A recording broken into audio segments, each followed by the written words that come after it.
আসসালামু আলাইকুম। বাংলা সংবাদে সবাইকে স্বাগত জানাচ্ছি। আমি চিন্তিয়া হক। শুরুতেই সংবাদ শিরোনাম। হাসিনাকে পুশিং করা হচ্ছে না কেন, ভারতের কাছে রিজভির প্রশ্ন। এদিকে সরকারের ঘনিষ্ঠরাই বলছে এই সরকারের নির্বাচন দেওয়ার সক্ষমতা নেই, বলছেন জিএম কাদের।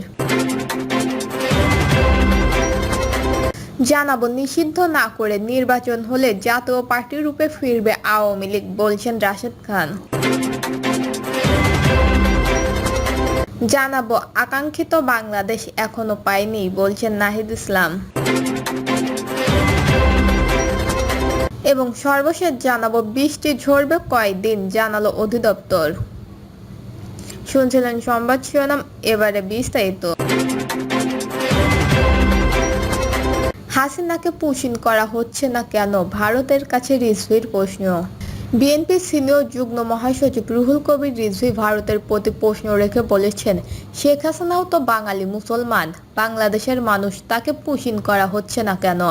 রুহুল কবির রিজভী বলেন, যে সমস্ত দুর্বৃত্তরা পালিয়ে গেছে ভারতে তাদের তো পুশিং করছেন না, শুধু রাজনৈতিক স্বার্থে দিল্লি। ভারতের নাগরিক হাজার হাজার বছর ধরে যাদের সেখানে বসবাস, কিন্তু তারা মুসলমান হওয়ার কারণে তারা বাংলা ভাষায় কথা বলার জন্য তাদেরকে বাংলাদেশি আখ্যা দিয়ে পুশিং করা হচ্ছে। সরকারের উচিত সেটা পুশব্যাক করা। তিনি আরো বলেন, এর আগে তো আমরা দেখেছি এই চেষ্টাই হয়েছে, তখন তো পুশব্যাক করা হয়েছে।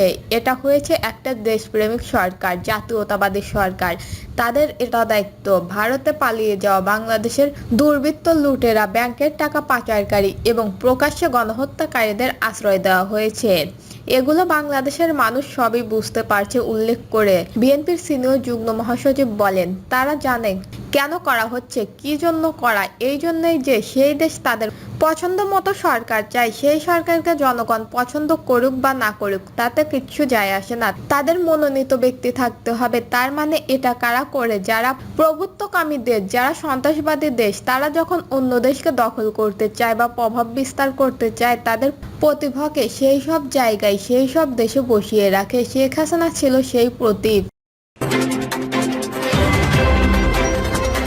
সরকারের ঘনিষ্ঠরাই বলছে এই সরকারের নির্বাচন দেওয়ার সক্ষমতা নেই, বলছেন জিএম কাদের। অন্তর্বর্তী সরকারের ঘনিষ্ঠরাই এখন এই সরকারের অধীনে নির্বাচন দেওয়ার সক্ষমতা নিয়ে প্রশ্ন তুলেছেন বলে মনে করেন জাতীয় পার্টির চেয়ারম্যান গোলাম মোহাম্মদ কাদের। জিএম কাদের বলেন, এখন সরকারের ঘনিষ্ঠরাই বলছে এই সরকারের মধ্যে আরেকটা সরকার আছে, সরকার ঘনিষ্ঠরাই বলছে এই সরকারের নির্বাচন দেওয়ার সক্ষমতা নেই। তারাই বলছে বর্তমান সরকার নিরপেক্ষ নয়, প্রশাসন, পুলিশ ও সেনা সদস্যদের সহায়তায় একটি দল রাজনৈতিক কর্মকাণ্ড চালাচ্ছে। অভিযোগ তুলে জাতীয় পার্টির চেয়ারম্যান বলেন, আমাদের মতো নিবন্ধিত দলকে রাজনৈতিক কর্মকাণ্ডে বাধা দেওয়া হচ্ছে। যদি তাই হয় তাহলে এই সরকার কিভাবে দল নিরপেক্ষ হয়?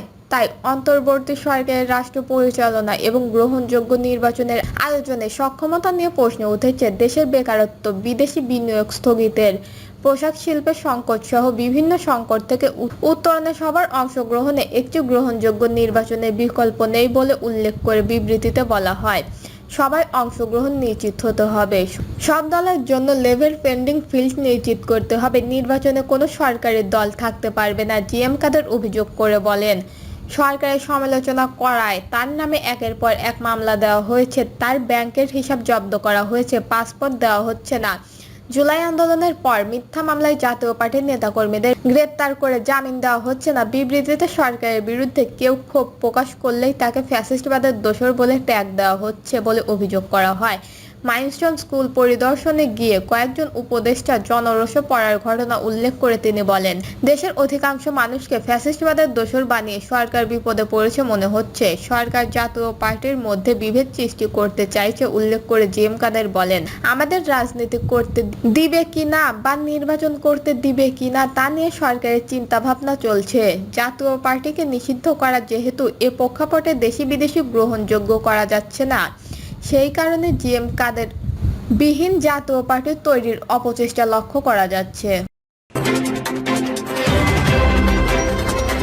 নিষিদ্ধ না করে নির্বাচন হলে জাতীয় পার্টি রূপে ফিরবে আওয়ামী লীগ, বলছেন রাশেদ খান। জাতীয় পার্টিকে নিষিদ্ধ না করে আগামী নির্বাচন অনুষ্ঠিত হলে আওয়ামী লীগ জাতীয় পার্টির রূপে ফিরে আসবে বলে মন্তব্য করেছেন গণ অধিকার পরিষদের সাধারণ সম্পাদক রাশেদ খান। তিনি বলেন, আগামী নির্বাচনে আওয়ামী লীগের কোনো সহযোগীরাও অংশ নিতে পারবে না। রাশেদ খান বলেন, জনগণের মধ্যে দ্বিধা আছে যে আওয়ামী লীগের নেতারা স্বতন্ত্রভাবে নির্বাচনে অংশগ্রহণ করতে পারবে কিনা।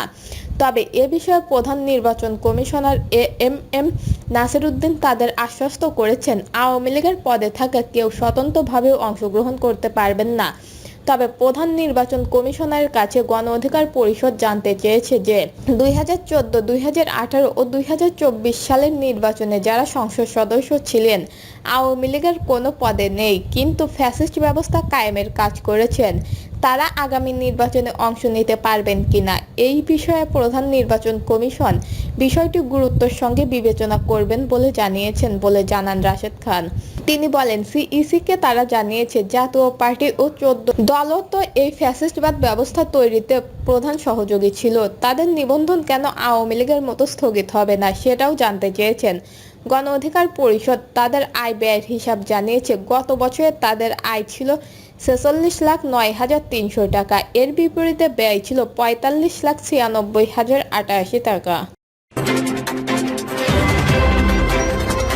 আকাঙ্ক্ষিত বাংলাদেশ এখনো পাইনি, বলছেন নাহিদ ইসলাম। জাতীয় নাগরিক পার্টির আহ্বায়ক নাহিদ ইসলাম বলেছেন, আমরা জুলাই পথযাত্রায় নেমেছি, কিন্তু আকাঙ্ক্ষিত বাংলাদেশ এখনো পাইনি। আমি বিশ্বাস করি ময়মনসিংহবাসী আমাদের পাশে থাকবেন, তাহলে আমরা সেই দেশ অচিরেই নির্মাণ করতে পারবো।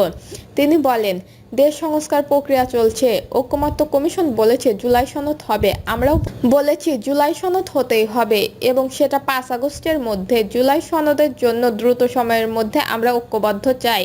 আমরা বলেছি নির্বাচন কমিশন সহ দুদক ও পিএসসি তার নিরপেক্ষ নিয়োগের জন্য সাংবিধানিক কমিটি তৈরি করতে হবে। তিনি বলেন, নিরপেক্ষ প্রশাসন, নিরপেক্ষ পুলিশ ও নিরপেক্ষ আদালত আমরা প্রত্যাশা করি। এই প্রাতিষ্ঠানিক সংস্কারগুলো আমাদের প্রয়োজন। ইনশাল্লাহ 5 আগস্টের মধ্যে জুলাই সনদ ও জুলাই ঘোষণাপত্র আদায় করতে পারবো। তিনি বলেন, আগামী 3 আগস্ট ঢাকায় এনসিপির মহাসমাবেশ অনুষ্ঠিত হবে। এনসিপির নেতাকর্মীদের উদ্দেশ্যে তিনি বলেন, আপনারা জনগণের পাশে দাঁড়ান, জনগণের সমস্যা সমাধান করুন। আপনারা দুর্নীতি, সন্ত্রাস, চাঁদাবাজির বিরুদ্ধে সামাজিক আন্দোলন গড়ে তুলুন। বৃষ্টি ঝরবে কয়দিন, জানালো অধিদপ্তর। দেশ জুড়ে ফের সক্রিয় হয়ে উঠেছে মৌসুমি বায়ু। এর ফলে টানা 5 দিন দেশের বিভিন্ন অঞ্চলে দমকা হাওয়া সহ বজ্রসহ ভারী বৃষ্টি হতে পারে। ভারী বৃষ্টিতে দক্ষিণাঞ্চলের কোথাও কোথাও জলাবদ্ধতাও হতে পারে বলে জানিয়েছে আবহাওয়া অধিদপ্তর। সোমবার সকাল 9টা থেকে পরবর্তী 120 ঘন্টার পূর্বাভাসে বাংলাদেশ আবহাওয়া অধিদপ্তর এ তথ্য জানায়। অধিদপ্তরবিদ আফরোজা সুলতানা জানান, মধ্যপ্রদেশে সুস্পষ্ট লঘুচাপ পশ্চিম উত্তর পশ্চিম দিকে অগ্রসর ও দুর্বল হয়ে লঘুচাপে পরিণত হয়ে মৌসুমী বায়ুর অক্ষের সঙ্গে মিলিত হয়েছে। মৌসুমী বায়ু অক্ষের বর্ধিত অংশ রাজস্থান, উত্তরপ্রদেশ, মধ্যপ্রদেশ, বিহার, পশ্চিমবঙ্গ ও বাংলাদেশের দক্ষিণাঞ্চলে হয়ে আসাম পর্যন্ত বিস্তৃত রয়েছে। মৌসুমী বায়ু বাংলাদেশের উপর সক্রিয় ও উত্তর বঙ্গোপসাগরের মাঝামাঝি অবস্থানে রয়েছে। দর্শক, এই ছিল এখনকার সর্বশেষ নিউজটি ভালো লাগলে একটি লাইক দিন, কমেন্টে আপনার মতামত জানান এবং আমাদের পাশে থাকার জন্য বেল বাটনটি অন করে রাখুন। ধন্যবাদ।